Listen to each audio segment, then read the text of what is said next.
Etrantany mando lava ianao nefa tsy hita ihany tomany. Tory maso tratra toandro rano nando tratra riva ramba tonga ianao. Inona ny mazendanao randriany tedy ny firetany. Naninona ny tafitohinao randriany teo dia nipohiny. Kiala kely ny mando nefa tsy mba nahoanao.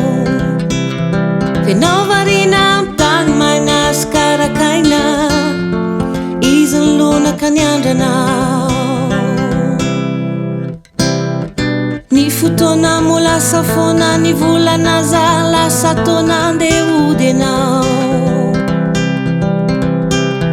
Ny mankalano lasa ty de mbo mivoady ny odory akory atao. Ay venao mety mando safavaratra ny andro. Ay anao ko malonako kamrakitra bebe ny fotaka.